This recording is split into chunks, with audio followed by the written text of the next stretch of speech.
Hello everyone and welcome back to Snowbound Screams. Tonight, we travel into the forgotten back roads of America, places where light fades, and what remains are stories that refuse to die. Across these hills, rivers, and empty towns are accounts drawn from witness reports, police files, and archived broadcasts.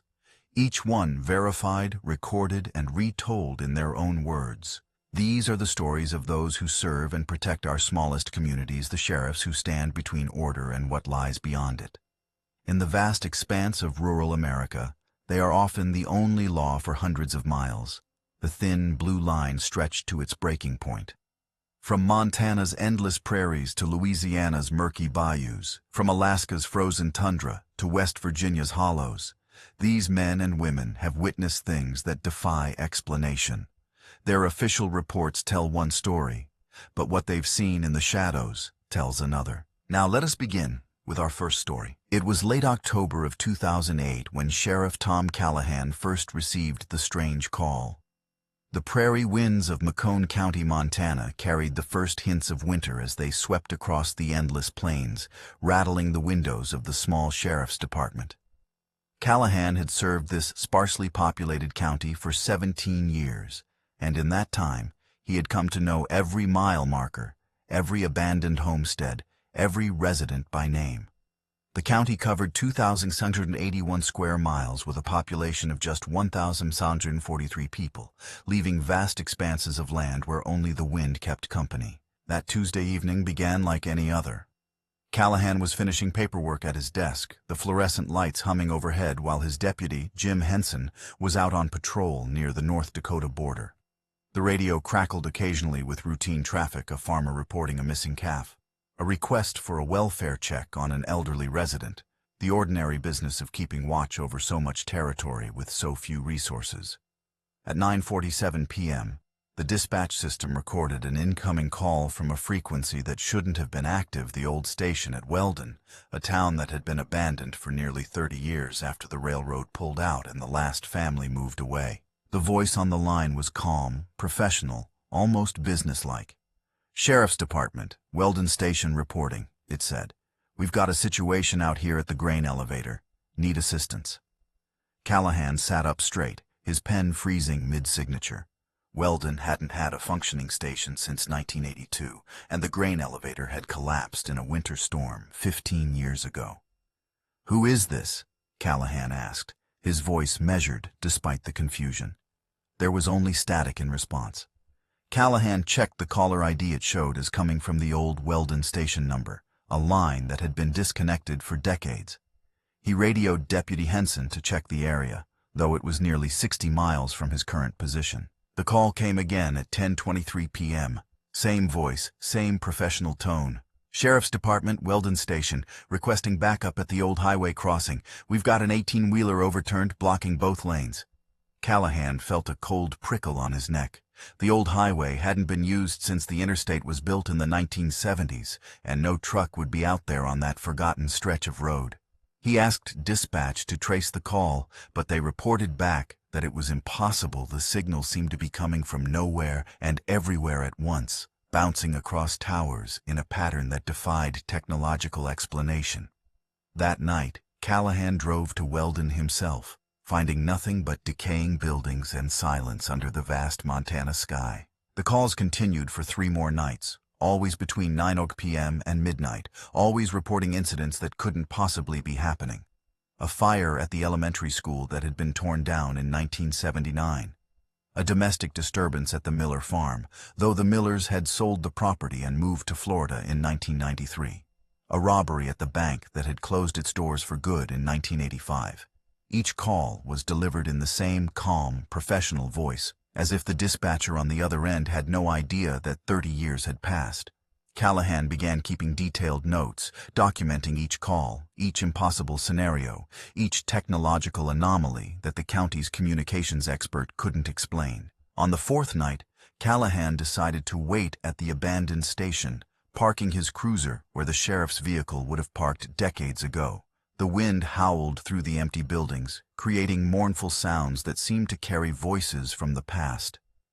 At 10:15 p.m., his radio crackled to life with the familiar voice. Sheriff's Department, Weldon Station. We've got a 1054, possible livestock on the roadway near mile marker 87. Callahan grabbed his radio, his hand trembling slightly. Who is this? What do you want? The response came immediately, but this time it was different. The voice was distorted, as if layered with static and something else, something that sounded like many voices speaking at once. We are the ones who wait. We are the ones who watch. We are the ones who remember. Callahan never found an explanation for the calls. After that night, they stopped as suddenly as they had begun. The county communications technician ran every diagnostic he could think of, finding no evidence of equipment malfunction, no trace of external interference, no rational explanation for how those calls had been made. The incident report, filed as Case Number 2008-047, remains in the Macomb County Archives, marked unresolved. Callahan retired 2 years later, but he still sometimes drives out to Weldon on quiet evenings, parking where he parked that night, listening to the wind through abandoned buildings, wondering what waits in the spaces between what was and what is. It was early June of 2014 when Sheriff Rebecca Mills first noticed the pattern. The morning air in Franklin County, Maine carried the sweet scent of pine and damp earth as Mills drove toward the lake for what she hoped would be a routine investigation. 3 people had disappeared from the area around Mirror Lake in as many months, each vanishing without a trace under circumstances that defied logical explanation.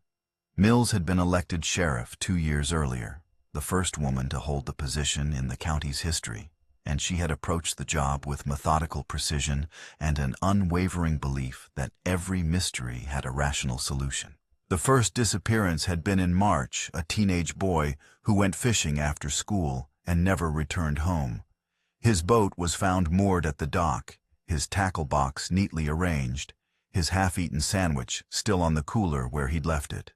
Search parties combed the surrounding woods for weeks, finding no footprints, no signs of struggle, no evidence that anything unusual had occurred.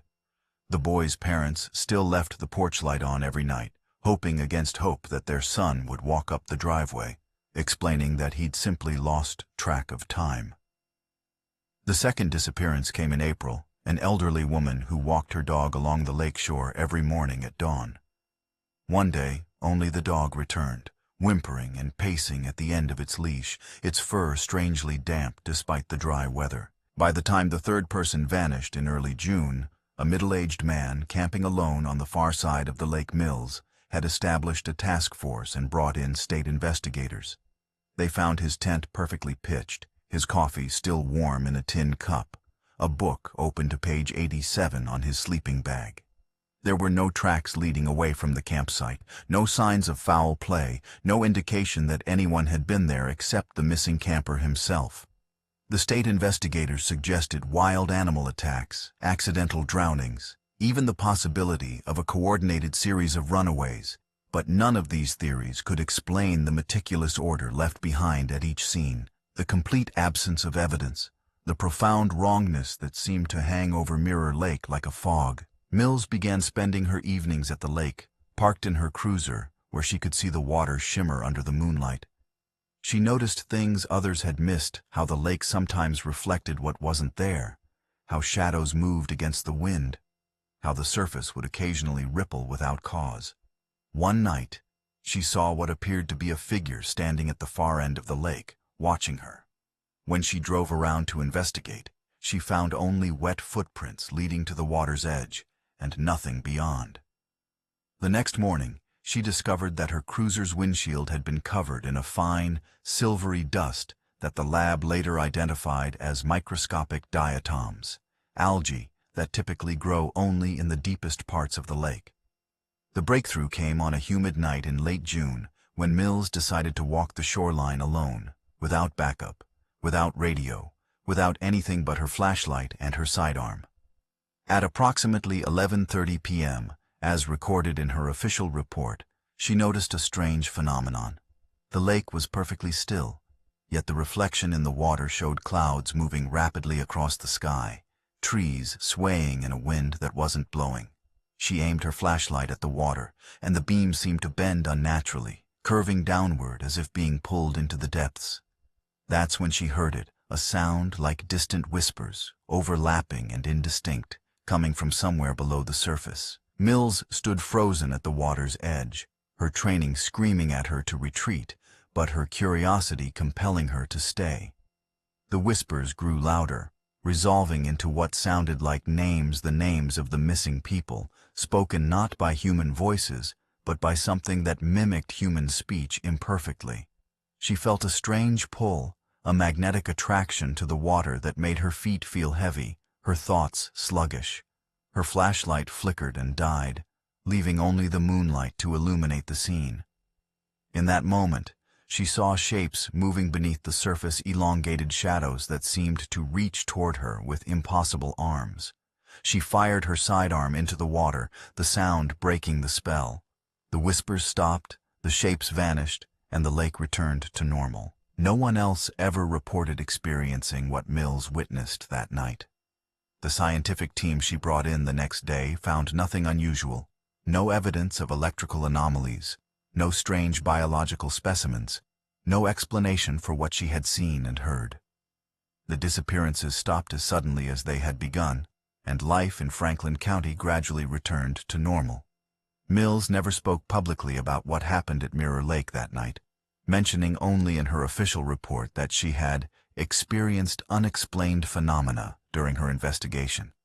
She still drives past the lake occasionally, especially on moonless nights, sometimes parking for a few minutes to watch the water, wondering what lies beneath its surface, what waits in the reflection between this world and whatever lies beyond. It was the night of August 15, 2016, when Sheriff Daniel Ramirez encountered something that would challenge everything he knew about the natural world.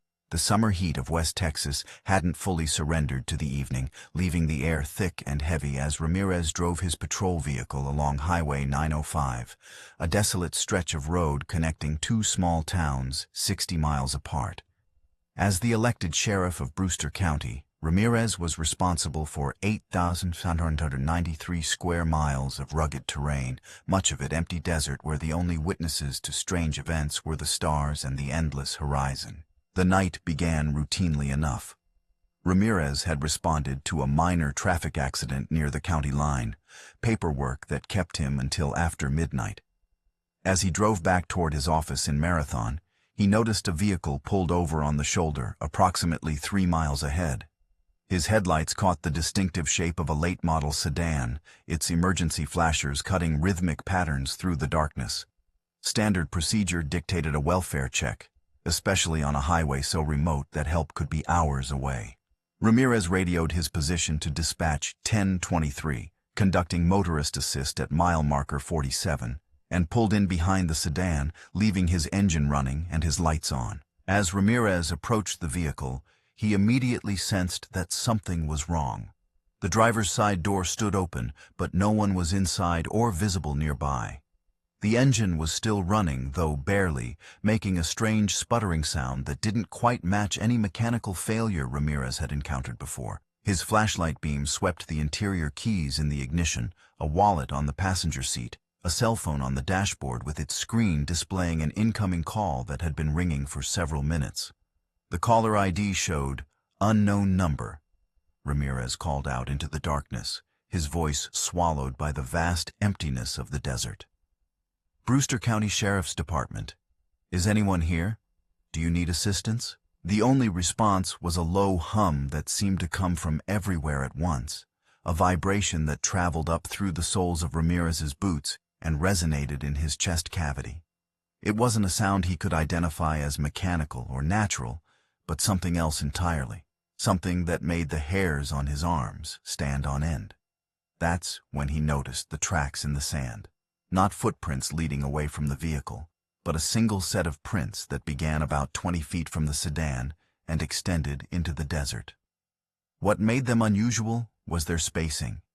Each print was exactly 7 feet from the next, too far for any human stride, and they showed no signs of the scuffing or irregularity typical of walking in sand. Ramirez followed the tracks with his flashlight, his training and experience telling him to call for backup, while his curiosity compelled him to investigate further.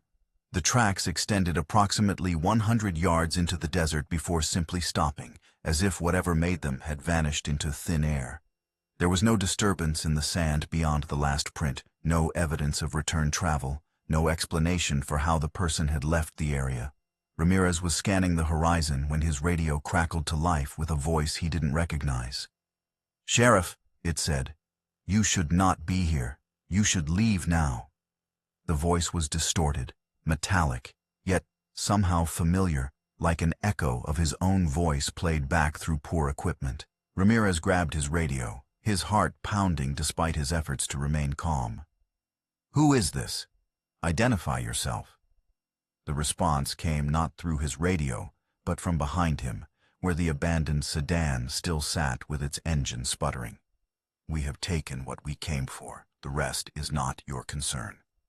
Ramirez spun around, weapon drawn, to find a figure standing beside the driver's door of the sedan. It was tall and unnaturally thin, silhouetted against his patrol car's headlights, its proportions wrong in a way he couldn't immediately identify.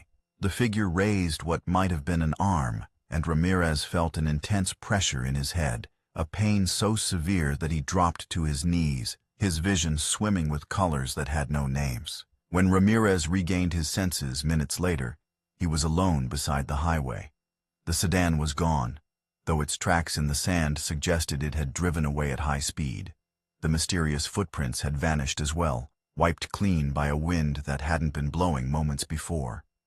His radio was dead, his flashlight flickering weakly, and his head throbbed with a dull ache that would persist for weeks. The dashboard clock in his patrol vehicle read 3:17 a.m., though Ramirez was certain that no more than 30 minutes had passed since he first stopped to assist the motorist. A call to dispatch revealed that no one had heard his earlier transmission, and there was no record of any vehicle being reported missing or disabled in that area. The official incident report, filed as Case 2016-089, describes a possible motorist assistance with unexplained departure. Ramirez made no mention of the strange voice on his radio, the mysterious figure, or the missing time. To this day, he cannot explain what happened that night on Highway 905, though he sometimes wakes in the middle of the night with the echo of that voice in his head, "You should not be here," and the unsettling certainty that something else patrols the vast emptiness of West Texas, something that doesn't appear in any law enforcement manual or field guide. It was the bitter cold of January 2012 when Sheriff Eric Johansson first encountered the impossible footprints. The Arctic wind swept across the frozen landscape of the North Slope Borough, Alaska, carrying snow that glittered like diamond dust in the brief hours of daylight. Johansson had been the elected sheriff for this sprawling northern region for 6 years, responsible for an area larger than 39 of the 50 United States combined, with a population of fewer than 10,000 people scattered across remote villages, connected only by air, water, and seasonal ice roads. In this extreme environment, where temperatures regularly dropped to 50 degrees Celsius, survival depended on understanding the land, respecting its dangers, and never underestimating its mysteries. The call came in on a Wednesday morning at 9:17 a.m. A construction crew working on the new ice road to the village of Atkasuk had discovered something strange, a set of footprints leading away from a remote research station that had been abandoned for the winter. What made the discovery unusual was that the footprints appeared suddenly in the middle of a vast expanse of untouched snow, with no tracks leading to them and no equipment nearby that could explain their presence. Johansson loaded his snowmobile with emergency gear and headed out, the 87-mile journey taking nearly 3 hours in the deteriorating weather conditions. When Johansson arrived at the research station, he found exactly what the construction crew had described: a single set of footprints extending eastward from the station's main building, disappearing into the white wilderness. What made them unsettling was their size and spacing. Each print measured approximately 18 inches in length, far larger than any human foot, and they were spaced at regular intervals of 12 feet, suggesting a stride that would be impossible for any known creature. The depth of the prints indicated significant weight. Yet there were no drag marks or signs of the strain such weight would typically cause in snow. Johansen radioed his deputy to check satellite imagery of the area from the previous 24 hours. But the response came back negative. The station had been surrounded by untouched snow until that morning. Johansen followed the tracks for approximately 2 miles, his snowmobile struggling to maintain a steady course in the worsening weather. The footprints continued with unnerving regularity, never faltering, never varying in their impossible stride, never showing any signs of the person or creature that made them tiring or changing direction. What struck Johansen as particularly strange was that the snow within each footprint was melted and refrozen, creating a crystalline structure that seemed to absorb light rather than reflect it, making each print appear as a dark hole in the brilliant white landscape. The temperature gauge on his snowmobile read 47 degrees, cold enough that exposed skin would freeze in minutes, yet whatever made these tracks had been barefoot, leaving perfect toe impressions in the snow. As Johansen followed the tracks further from the research station, he noticed something that made his blood run cold. The footprints occasionally passed directly over obstacles without any deviation. They crossed pressure ridges in the ice that rose several feet high. They traversed open leads of water that should have been too deep to walk across. They climbed steep inclines without any change in stride length or depth of impression. It was as if the being that made these tracks was unaffected by the physical laws that governed the rest of the world, as if it moved through the landscape rather than on it. Johansen was a practical man, grounded in reality and experience, but what he was witnessing defied all explanation. The weather continued to deteriorate, and Johansen made the difficult decision to turn back before conditions made travel impossible. As he retraced his route, he noticed something that hadn't been apparent on the outbound journey. The footprints had changed. Where they had previously been uniform in size and depth, they now varied slightly, as if whatever made them was adapting to the terrain in ways that suggested intelligence rather than instinct. More disturbingly, some of the prints showed what appeared to be claw marks at the toe, though these hadn't been present in the earlier tracks. Johansen documented these changes with photographs, his hands growing numb despite his insulated gloves, his breath freezing on his beard in intricate patterns. Back at his office in Barrow, Johansen reviewed the evidence he had collected. The photographs showed the impossible tracks clearly, though they failed to capture the unsettling quality of the crystalline structure within each print. The GPS data from his snowmobile confirmed the route he had followed, though it couldn't explain how the tracks had crossed impassable terrain. The weather report from the day showed no anomalies that might account for melting and refreezing of snow, no explanation for how bare feet could have survived in the extreme cold. Johansen contacted the research station's parent organization, a university in Fairbanks, but they had no record of anyone being at the facility, no experiments that might explain the tracks, no interest in pursuing what they dismissed as a natural phenomenon. Johansen never discovered what made those footprints in the frozen wilderness of the North Slope. 2 weeks later, when a team returned to the area to conduct a more thorough investigation, they found no evidence of the tracks at all, no prints, no disturbed snow, no indication that anyone had been there. The official incident report, filed as Case on 2012-014, describes unidentified tracks in snow, unable to determine origin or cause. Johansen retired 3 years later, but he sometimes looks out across the frozen tundra from his home in Barrow, wondering what walks the ice when no one is watching, what leaves tracks that defy explanation, what survives in the cold that would kill anything known to science. It was early September of 2010 when Sheriff Mark Thornton first received the call about the abandoned coal mine. The air in McDowell County, West Virginia carried the familiar scent of damp earth and decaying leaves as autumn began its slow creep through the Appalachian Mountains. Thornton had served as sheriff for this economically depressed region for 12 years, overseeing a department of just 8 deputies responsible for 235 square miles of rugged terrain dotted with abandoned mining operations, forgotten company towns, and hollows where time seemed to move at its own pace. In these mountains, where generations of families had worked and died in the darkness beneath the earth, stories of strange occurrences were as common as the rhododendron that grew wild on the mountainsides. The call came in at 10:43 p.m. on a Thursday night. A young man named Caleb Wilson, whose family had lived in the area for generations, reported hearing strange sounds coming from the Blackwood mine, an operation that had been closed since 1962 after a catastrophic collapse that had killed 17 miners. Wilson lived in a trailer approximately 300 yards from the mine entrance, and he claimed that for the past 3 nights he had been awakened by what sounded like machinery operating deep underground, followed by voices that seemed to echo from the shaft itself. Thornton knew Wilson well, a reliable young man who worked at the auto parts store in town and rarely drank or caused trouble. If Wilson was calling about the mine, something unusual was happening. Thornton arrived at the Wilson property at 11:17 p.m., his cruiser's headlights cutting through the mist that rose from the hollow. Wilson was waiting on his porch, a rifle in his hands and a look of genuine fear on his face. "It started again, Sheriff," Wilson said, his voice barely above a whisper. "The sounds, the voices. It's like they're working the mine again, but there's no one there."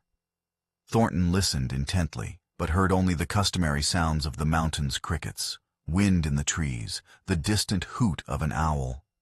He suggested that Wilson might be hearing things carried on the wind from the highway, but Wilson shook his head firmly. "I've lived here my whole life, Sheriff. I know what the wind sounds like. This is different. This sounds like the mine is alive again." Against his better judgment, Thornton decided to investigate the mine entrance himself. He radioed his position to dispatch 10 to 23 at Blackwood Mine investigating reported disturbance, grabbed his flashlight, and approached the sealed entrance.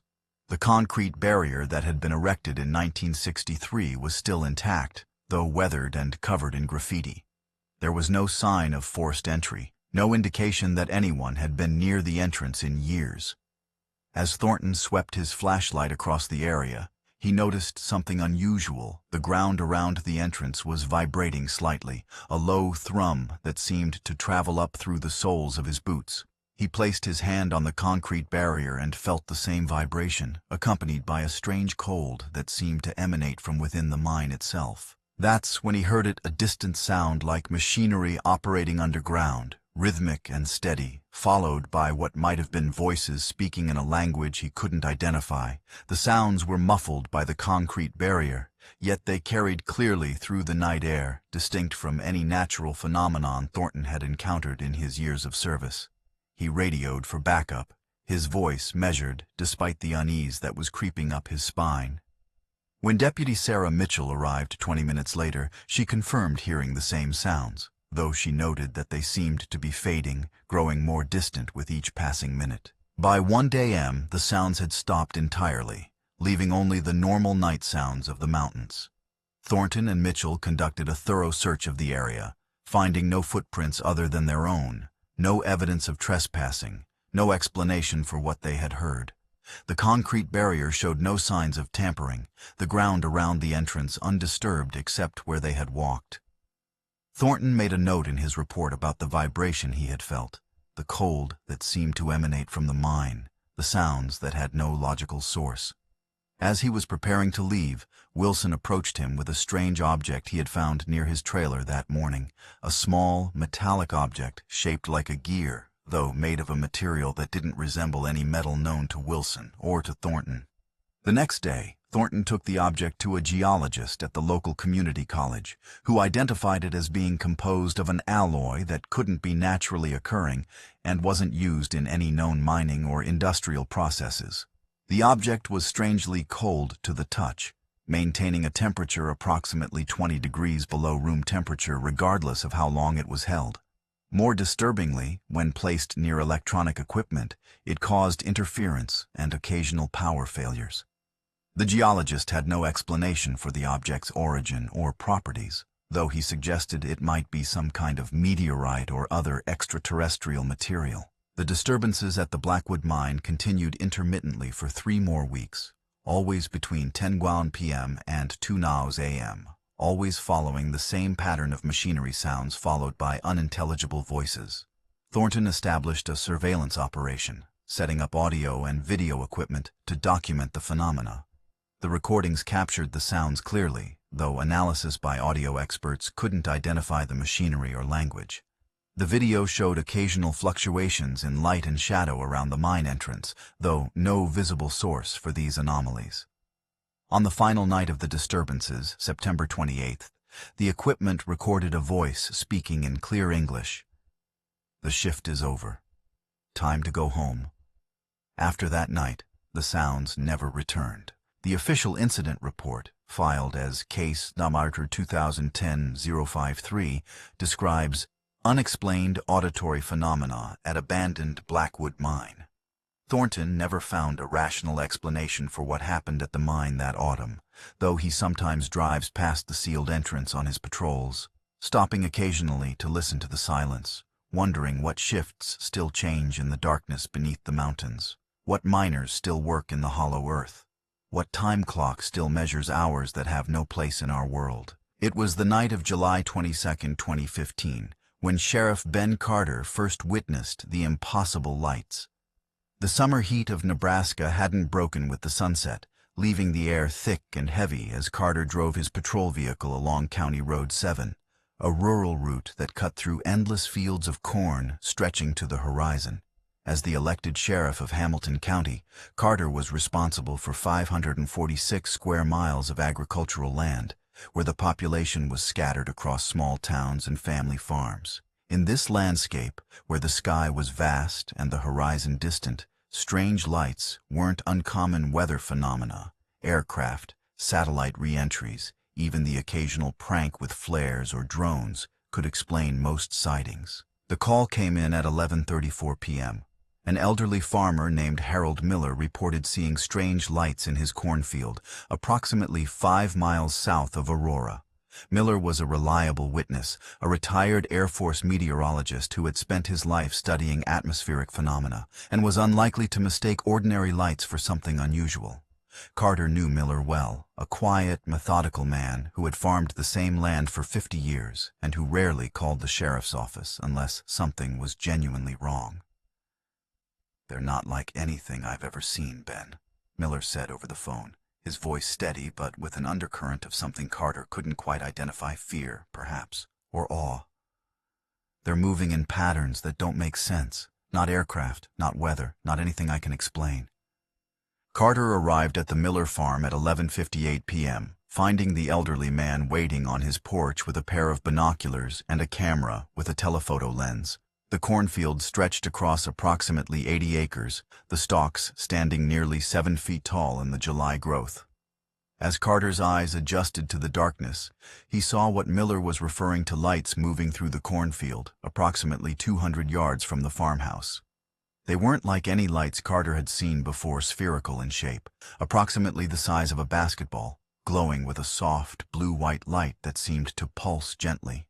They moved in patterns that defied explanation, sometimes hovering motionless, sometimes darting rapidly between rows of corn, sometimes moving in perfect geometric formations that suggested intelligence rather than random motion. Carter radioed dispatch to report his observations, 10:23 at Miller Farm, investigating unusual light phenomena, and asked his deputy to bring the department's FLIR, forward-looking infrared camera, and a drone with thermal imaging capabilities. As he waited for backup, he and Miller watched the lights continue their strange dance through the cornfield. What struck Carter as particularly unusual was the absence of sound. The lights moved completely silently, despite their rapid acceleration and sudden changes in direction. There was no breeze to stir the corn, no engine noise, no indication of what was propelling these objects through the field. When Deputy Rachel Williams arrived with the specialized equipment at 12:47 a.m., Carter was both relieved and unsettled to see that the lights were still active. Williams launched the drone, which transmitted thermal images to a monitor set up on the tailgate of her truck. The images showed something that defied explanation. The lights appeared as cold spots in the cornfield, approximately 30 degrees cooler than the surrounding air and vegetation. This was the opposite of what would be expected from conventional lighting or combustion sources, which typically produce heat rather than cold. The FLIR camera showed the same phenomenon. The lights registered as areas of intense cold rather than heat. Carter and Williams decided to approach the lights on foot, moving cautiously through the corn in a flanking maneuver. As they drew within approximately 50 yards, the lights suddenly changed their behavior, moving rapidly toward the deputies' positions. Carter radioed for them to hold their ground, his training telling him to maintain observation rather than engage. The lights stopped approximately 20 yards from their positions, hovering motionless at approximately eye level. In that moment, Carter saw details that had been invisible from a distance. Each light contained what appeared to be a complex geometric structure, constantly shifting and reconfiguring itself like a three-dimensional puzzle. The light seemed to emanate from within these structures rather than from a surface source. What happened next would challenge everything Carter believed about the natural world. As he and Williams watched, one of the lights extended what appeared to be a tendril of energy toward them, a beam of darkness that seemed to absorb light rather than emit it. Carter felt a strange sensation, like static electricity passing through his body, followed by a cold that had nothing to do with the night air. Williams cried out and stumbled backward, her face pale in the dim light. The beam of darkness retracted as quickly as it had appeared, and the lights began to move away, accelerating rapidly until they vanished over the horizon in a matter of seconds. The aftermath of the encounter was as strange as the event itself. Both Carter and Williams experienced physical symptoms, headaches, nausea, and a strange tingling sensation in their extremities that persisted for several days. The equipment they had brought with them malfunctioned, the drone's memory card was corrupted, the FLIR camera's calibration was permanently altered, and both their personal cell phones showed evidence of electromagnetic interference.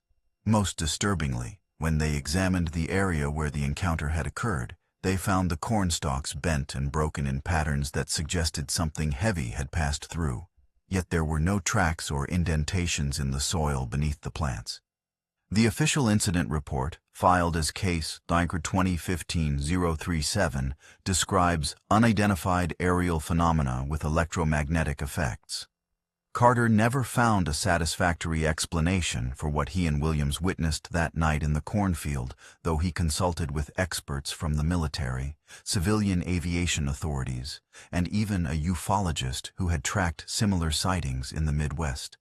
None could explain the cold spots on thermal imaging, the beam of darkness, or the physical symptoms experienced by the deputies.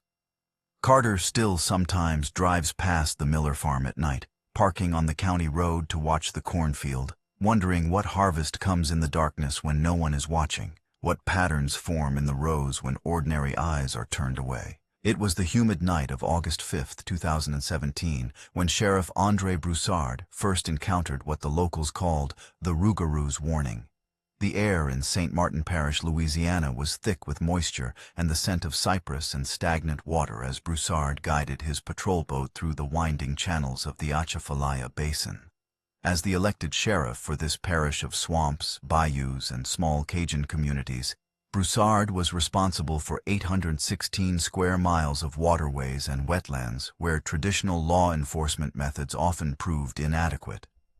In this landscape, where the line between water and land blurred with the seasons, and where folklore and reality mingled like the currents of the bayou itself, strange occurrences were accepted as part of the natural order. The call came in at 9:28 p.m. An elderly fisherman named Jean-Baptiste reported hearing strange sounds and seeing unusual lights near his camp on Grand Lake, a remote area accessible only by boat. Baptiste, a lifelong resident of the basin, was known for his practical nature and his deep knowledge of the swamps. If he was calling about something unusual, it was worth investigating. "It's not the Rougarou, Sheriff," Baptiste said over the radio, his voice strained with an emotion Broussard couldn't quite identify. "I know what that sounds like. This is something else. Something new." The reference to the Rougarou, a creature from Cajun folklore similar to a werewolf, was common in the parish, though Broussard had never encountered anything that couldn't be explained by misidentification, alcohol, or deliberate hoaxing. Broussard arrived at Baptiste's camp at 10:17 p.m., his boat's spotlight cutting through the mist that rose from the water.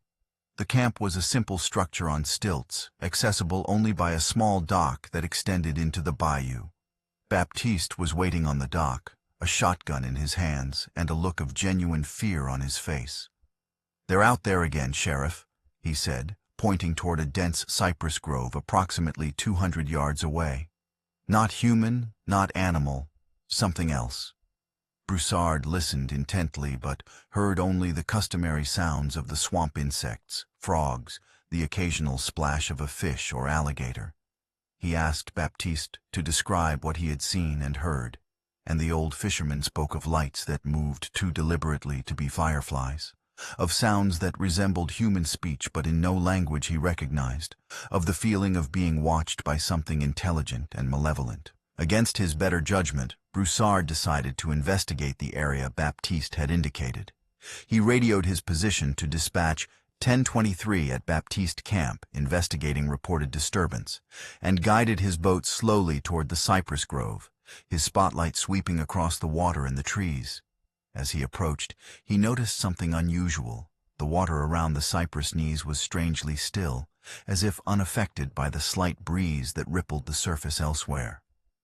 The insects that normally provided a constant chorus in the swamp had fallen silent, creating an unnatural quiet that was more unsettling than any noise could have been. That's when he saw it, a light moving between the cypress trees, approximately 8 feet above the water.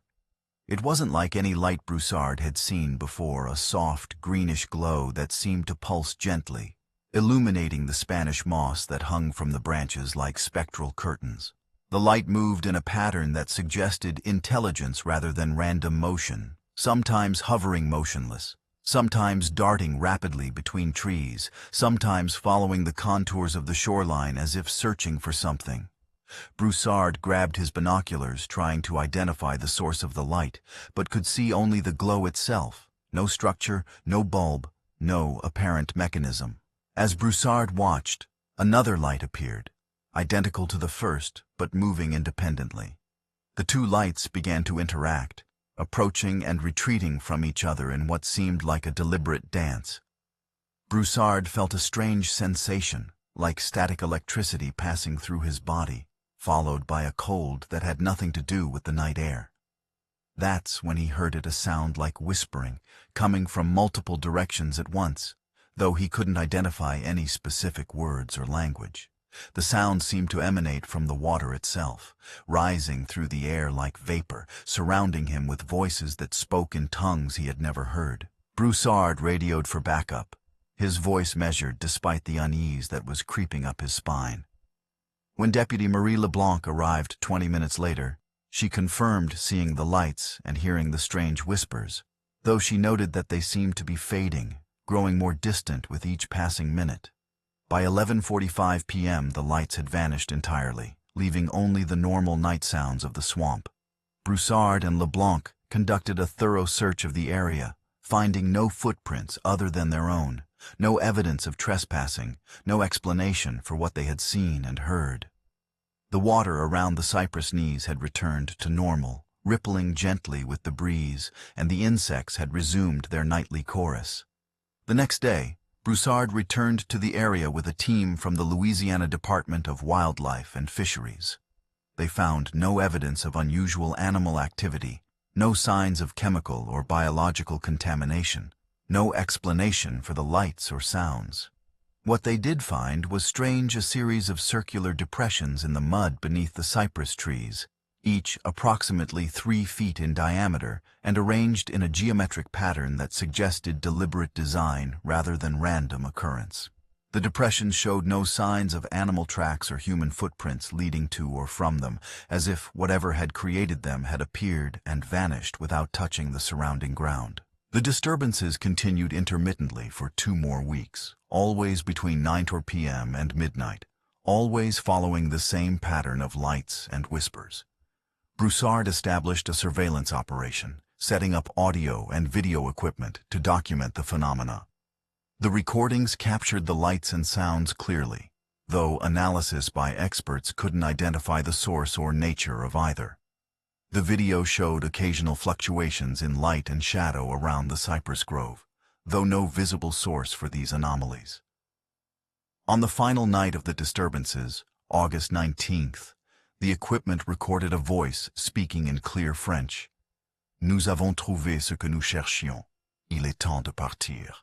We have found what we were looking for. It is time to leave. After that night, the lights and whispers never returned. The official incident report, filed as Case Chapter 2017-042, describes unexplained light and sound phenomena in the Atchafalaya Basin. Broussard never found a rational explanation for what happened in the cypress grove that summer, though he sometimes patrols the area at night, cutting his engine and drifting silently through the water, listening to the sounds of the swamp, wondering what else moves through the bayous when ordinary eyes are turned away. What searches in the darkness beneath the cypress trees? What whispers in languages that have no place in our world? It was the crisp autumn evening of October 31st, 2013, when Sheriff Emily Watson first encountered what would become known as the echo chamber. The air in Letcher County, Kentucky, carried the distinctive scent of fallen leaves and wood smoke as Watson drove her patrol vehicle through the winding roads of the Appalachian Mountains. As the elected sheriff for this rugged region of eastern Kentucky, Watson was responsible for 332 square miles of mountainous terrain, dotted with small coal mining communities, isolated homesteads, and vast tracts of undeveloped forest. In these mountains, where echoes carried for miles and shadows seemed to move with a life of their own, strange occurrences were often attributed to imagination or superstition rather than reality. The Pine Mountain coal mine had been a significant operation in its heyday, employing over 300 workers at its peak in the 1960s and producing thousands of tons of coal annually. But the mine had a troubled history, marked by frequent accidents, safety violations, and labor disputes. The final straw came in 1986, when a catastrophic collapse trapped 12 miners underground for 3 days. Only 8 were rescued alive, and the investigation that followed revealed numerous safety infractions and structural weaknesses throughout the mine's extensive network of tunnels.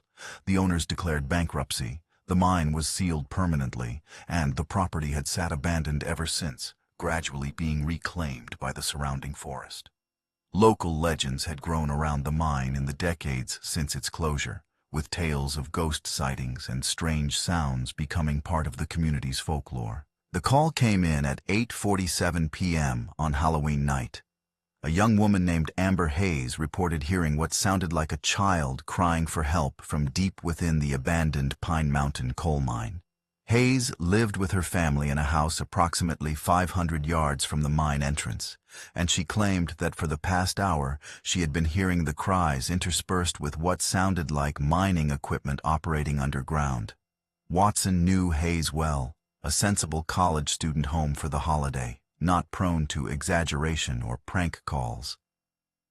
If Hayes was calling about the mine, something unusual was happening. The timing was particularly notable. Halloween night, when the boundary between the mundane and the mysterious was said to be at its thinnest. Though Watson, a pragmatic law enforcement officer with 15 years of experience, paid little attention to such superstitions. Watson arrived at the Hayes property at 9:15 p.m., her cruiser's headlights cutting through the mist that rose from the hollow. The Hayes family home was a modest, single-story structure that had been in Amber's family for 3 generations, originally built to house a mining foreman back when the operation was still active. Hayes was waiting on her porch, her face pale and her hands trembling slightly. "It's still happening, Sheriff," she said, her voice barely above a whisper. "The crying, the machinery. It sounds like it's coming from deep inside the mine, but that's impossible, isn't it? The mine has been closed for nearly 30 years. Watson listened intently but heard only the customary sounds of the mountains. Wind in the trees, the distant hoot of an owl, the occasional rustle of leaves. She suggested that Hayes might be hearing things carried on the wind from the highway, but Hayes shook her head firmly. "I've lived here my whole life, Sheriff. I know what the wind sounds like. This is different. This sounds like the mine is working again, like someone is trapped down there." Against her better judgment, Watson decided to investigate the mine entrance herself. She radioed her position to dispatch, 1023 at Pine Mountain Mine investigating reported disturbance, grabbed her high-powered flashlight, and approached the sealed entrance. The steel barricade that had been erected in 1987 was still intact, though rusted and covered with graffiti from decades of trespassers. There was no sign of forced entry, no indication that anyone had been near the entrance in years. As Watson swept her flashlight across the area, she noticed something unusual. The ground around the entrance was vibrating slightly, a low thrum that seemed to travel up through the soles of her boots. She placed her hand on the steel barricade and felt the same vibration, accompanied by a strange cold that seemed to emanate from within the mine itself, despite the relatively mild autumn air. That's when she heard it. A distant sound like machinery operating underground, rhythmic and steady, followed by what sounded like a child crying for help. The sounds were muffled by the steel barricade, yet they carried clearly through the night air, distinct from any natural phenomenon Watson had encountered in her years of service. The machinery sounds resembled the heavy equipment used in mining operations, the rumble of conveyor belts, the clanking of metal on metal, the occasional burst of what might have been hydraulic systems. The child's cries were intermittent but clear, high-pitched and desperate, seeming to come from deep within the earth. Watson radioed for backup, her voice measured despite the unease that was creeping up her spine. When Deputy Michael Chen arrived 20 minutes later, he confirmed hearing the same sounds, though he noted that they seemed to be fading, growing more distant with each passing minute. By 10:30 p.m., the sounds had stopped entirely, leaving only the normal night sounds of the mountains. Watson and Chen conducted a thorough search of the area, finding no footprints other than their own, no evidence of trespassing, no explanation for what they had heard. The steel barricade showed no signs of tampering, the ground around the entrance undisturbed except where they had walked. Watson made a note in her report about the vibration she had felt, the cold that seemed to emanate from the mine, the sounds that had no logical source. As she was preparing to leave, Hayes approached her with a strange object she had found near her porch that evening, a small metallic object shaped like a gear, though made of a material that didn't resemble any metal known to Hayes or to Watson. The object was approximately 3 inches in diameter, with teeth that appeared too precise for any known manufacturing process, and it was strangely cold to the touch despite having been lying on the ground. The next day, Watson took the object to Dr. Robert Thompson, a geologist at the local community college who occasionally consulted for the sheriff's department on mineral-related cases. Thompson was initially skeptical, but became increasingly intrigued as he examined the object. "This is unlike anything I've ever seen," he told Watson, his academic detachment giving way to genuine curiosity. "The composition doesn't match any known alloy on Earth. It contains elements that shouldn't naturally occur together, arranged in a crystalline structure that defies conventional metallurgy." The object was maintaining a temperature approximately 20 degrees below room temperature regardless of how long it was held, and when Thompson placed it near electronic equipment, it caused interference and occasional power failures. "I can't explain this," he admitted finally. "The closest analogy would be some kind of meteorite. But even that doesn't account for the precise manufacturing or the unusual properties. This appears to be deliberately constructed, not naturally formed." The disturbances at the Pine Mountain Mine continued intermittently for 3 more weeks, always between 8 p.m. and 11 p.m., always following the same pattern of machinery sounds followed by a child crying for help. Watson established a surveillance operation, setting up audio and video equipment to document the phenomena. She brought in specialists from the state police who had experience with paranormal investigations, though they were equally baffled by what they encountered. The recordings captured the sounds clearly, though analysis by audio experts couldn't identify the specific machinery or explain how a child's voice could be coming from deep within a sealed mine. The video showed occasional fluctuations in light and shadow around the mine entrance, though no visible source for these anomalies. The team installed seismic sensors to detect any underground activity, but these registered nothing during the episodes, deepening the mystery. As the weeks passed, the local community became increasingly aware of the strange occurrences at the mine. The story, initially kept quiet by Watson's department, eventually leaked to local media and then spread through social media. Soon, curious onlookers were gathering near the mine entrance each evening, hoping to witness the phenomenon themselves. Watson had to assign deputies to keep people away from the area, both for their safety and to preserve the integrity of the investigation. The local historical society provided additional context about the mine's troubled past, including records of the 1986 accident and information about the miners who had lost their lives over the years. One name stood out: Thomas Riley, a 12-year-old boy who had been killed in 1972 when he wandered into the mine during a shift change and was trapped by a small collapse. His body had never been recovered. On the final night of the disturbances, November 21st, the equipment recorded something new, a voice speaking in clear English. "The shift is over. Time to go home."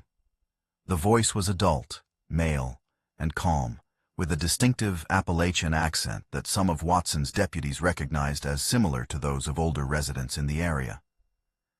After that night, the sounds never returned. Watson kept the surveillance operation in place for another 2 weeks, but there was no further activity. The mine fell silent once more, though the mystery remained unsolved. Watson filed her final report on December 5, 2013, documenting all the evidence, witness statements, and analysis conducted during the investigation. The strange, gear-like object was logged into evidence, where it remains to this day, stored in a specialized container that seems to dampen its unusual properties. The official incident report, filed as Case No. 2013-067, describes unexplained auditory phenomena at abandoned Pine Mountain Mine. Watson never found a rational explanation for what happened at the mine that autumn, though she consulted with experts from various fields: geology, engineering, acoustics, even psychology. Some suggested geological phenomena that might account for the sounds. Others proposed elaborate hoaxes, and a few quietly acknowledged that they had no explanation at all. Watson herself maintained a professional skepticism, while privately acknowledging that what she had experienced defied conventional understanding. She occasionally drives past the sealed entrance on her patrols, stopping sometimes to listen to the silence, wondering what shifts still change in the darkness beneath the mountains, what miners still work in the hollow earth, what child still cries for help in a place where no child should be, what echoes still bounce through the chambers of a mine that should be silent and dead. In the years since the echo chamber phenomena, Watson has noticed other strange occurrences in the area, though none as dramatic or persistent as those at the Pine Mountain Mine. Sometimes, on quiet nights, residents report seeing faint lights near the old mine entrance, or hearing what sounds like distant singing carried on the wind. Watson documents these reports but keeps them out of the public eye, knowing that rational explanations are unlikely to satisfy those who experienced something beyond ordinary understanding.